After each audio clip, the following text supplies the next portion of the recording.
Hi hello ನಮಸ್ಕಾರ. ವಿಶೇಷ ಕಾರ್ಯಕ್ರಮಕ್ಕೆ ಸ್ವಾಗತ. ನಾನು ಸುಷ್ಮಿತಾ ನಟರಾಜ್.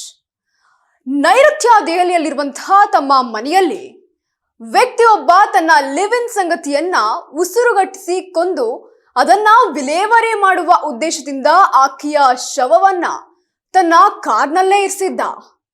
ಆದ್ರೆ ಕುಡಿದ ಮತ್ತಿನಲ್ಲಿ ಶವವನ್ನ ಕಾರಲ್ಲೇ ಬಿಟ್ಟು ಮನೆಗೆ ತೆರಳಿ ಸುಖನಿದ್ರೆಗೆ ಜಾರಿದ್ದ ಪುಣ್ಯಾತ್ಮ. ಮರುದಿನ ಬೆಳಗ್ಗೆ ಆ ಮನೆಯ ಹೊರಗೆ ನಿಲ್ಲಿಸಿದಂತಹ ಕಾರಿನಲ್ಲಿ ಮಹಿಳೆಯ ಶವ ಬಿದ್ದಿರೋದನ್ನ ನೆರೆಹೊರೆಯವರು ಗಮನಿಸಿದಾಗ ಈ ಘಟನೆ ಬೆಳಕಿಗೆ ಬಂದಿರುವಂತದ್ದು.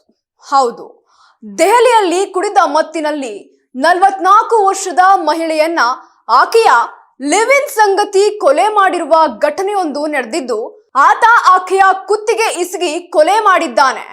ಬಳಿಕ ಕುಡಿದ ಅಮಲಿನಲ್ಲಿ ಆಕೆಯ ಶವವನ್ನ ಕಾರಿನ ಡಿಕ್ಕಿಯಲ್ಲಿಟ್ಟಿದ್ದಾನೆ.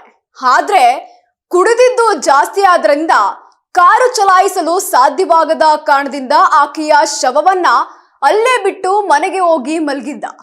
35 ವರ್ಷದ ವೀರೇಂದ್ರ ಎಂಬ ಆರೋಪಿಯು ಕುಡಿದ ಅಮಲಿನಲ್ಲಿದ್ದ. ಆತ ಆ ಮಹಿಳೆಯ ಶವವನ್ನ ವಿಲೇವಾರಿ ಮಾಡುವ ಉದ್ದೇಶದಿಂದ ತನ್ನ ಕಾರಿನ ಡಿಕ್ಕಿಗೆ ತುಂಬಿದ್ದ. ಆದ್ರೆ ಅಮಲಿನಲ್ಲಿದ್ದ ಕಾರಣ ಕಾರು ಚಲಾಯಿಸಲು ಸಾಧ್ಯವಾಗದೆ ಮನೆಗೆ ಮರಳಿದ್ದಾನೆ. ನವೆಂಬರ್ 26ರ ಬೆಳ್ಳಂಬೆಳಗ್ಗೆ ಪಕ್ಕದ ಮನೆಯವರು ಆ ಕಾರಿನಲ್ಲಿ ಯುವತಿಯ ದೇಹವನ್ನ ಇರುವುದನ್ನ ನೋಡಿದ್ದಾರೆ. ಈ ವೇಳೆ ಅವರು ಪೊಲೀಸರಿಗೆ ಫೋನ್ ಮಾಡಿ ಇನ್ಫಾರ್ಮ್ ಮಾಡಿರುವಂತ ಘಟನೆಯೂ ಸಹ ನಡೆದಿರುವಂತದ್ದು. ಆಗ ಆ ಆರೋಪಿ ಮನೆಯಲ್ಲೇ ಮಲಗಿದ್ದ. ವಿವಾಹಿತನಾಗಿರುವ ಮತ್ತು ಮಕ್ಕಳಿರುವ ವೀರೇಂದ್ರ ಎಂಬಾತ ಕಳೆದ 2 ವರ್ಷಗಳಿಂದ ಲಿವ್ ಇನ್ ರಿಲೇಶನ್ಶಿಪ್ ನಲ್ಲಿದ್ದ. ಮಹಿಳೆಯ ಜೊತೆ ಒಂದೇ ಮನೆಯಲ್ಲಿ ವಾಸವಾಗಿದ್ದ. ಆ ಮಹಿಳೆ ಮೊದಲು ಪಾಲಂನಲ್ಲಿ ಒಂದು ಮನೆಯನ್ನು ಸಹ ಹೊಂದಿದ್ರು. ಅದನ್ನ ಅವರು ಮಾರಾಟ ಮಾಡಿದ್ರು ಸಹ.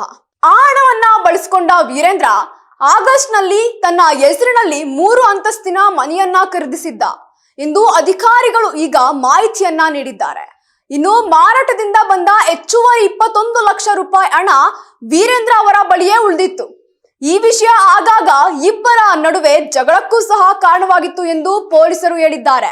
ನವೆಂಬರ್ 25 ಮತ್ತು 26ರ ಮಧ್ಯರಾತ್ರಿ ಇಬ್ಬರು ಮದ್ಯಪಾನ ಮಾಡಿದ್ರು. ಆಗ ಜಗಳವಾಗಿತ್ತು ಮತ್ತು ಜಗಳವಾಡುವ ಸಮಯದಲ್ಲಿ ಬಸ್ ಕಂಪನಿಯಲ್ಲಿ ಕೆಲಸ ಮಾಡುವ ವೀರೇಂದ್ರ ಆ ಮಹಿಳೆಯನ್ನ ಹಾಸಿಗೆಗೆ ಒತ್ತಿ ಕತ್ತು ಹಿಡಿದು ಇಸ್ಕಿದ್ದಾನೆ. ಅವನು ಇಬ್ಬರು ಸ್ನೇಹಿತರನ್ನ ಕರೆದಿದ್ದು ಶವವನ್ನ ಕಾರಿಗೆ ಸಾಗಿಸಲು ಸಹಾಯವನ್ನ ಪಡೆದುಕೊಂಡಿದ್ದ. ಅವರ ಸ್ನೇಹಿತರು ಸ್ವಲ್ಪ ಸಮಯದ ನಂತರ ಹೊರಟು ಹೋಗಿದ್ರು ಸಹ. ಬಳಿಕ ಆ ಶವವನ್ನ ವಿಲೇವಾರಿ ಮಾಡಲು ವೀರೇಂದ್ರ ಕಾರು ಚಲಾಯಿಸಲು ಪ್ರಯತ್ನಿಸಿದ್ದ. ಆದ್ರೆ ಅವನು ಅತಿಯಾದ ಕುಡಿತದಿಂದಾಗಿ ಅವನು ಸರಿಸುಮಾರು 100 ಮೀಟರ್ಗಿಂತ ಹೆಚ್ಚು ದೂರ ಹೋಗಲು ಸಾಧ್ಯವಾಗಿರಲಿಲ್ಲ. ಹೀಗಾಗಿ ಮೃತದೇಹವನ್ನ ಕಾರಲ್ಲೇ ಬಿಟ್ಟು ಮನೆಗೆ ವಾಪಸ್ಸು ತೆರಳಿ ಮಲಗಿದ್ದ. ಇನ್ನು ಬುಧವಾರ ಬೆಳಗ್ಗೆ 9 ಗಂಟೆ ಸುಮಾರಿಗೆ ನೆರೆಹೊರೆಯವರು ಕಾರಿನಲ್ಲಿ ಮಹಿಳೆಯ ಶವವನ್ನ ನೋಡಿ ಪೊಲೀಸರಿಗೆ ಮಾಹಿತಿ ನೀಡಿದ್ದಾರೆ. ಇದಾಗಿತ್ತು ಈ ಕ್ಷಣದ ಸುದ್ದಿ. ಮತ್ತಷ್ಟು ಅಪ್ಡೇಟ್ಸ್ಗಾಗಿ ನೀವು ನೋಡ್ತಾ ಇರಿ ಸ್ಪೀಡ್ ಟ್ರಸ್ಟ್ ಲಾ.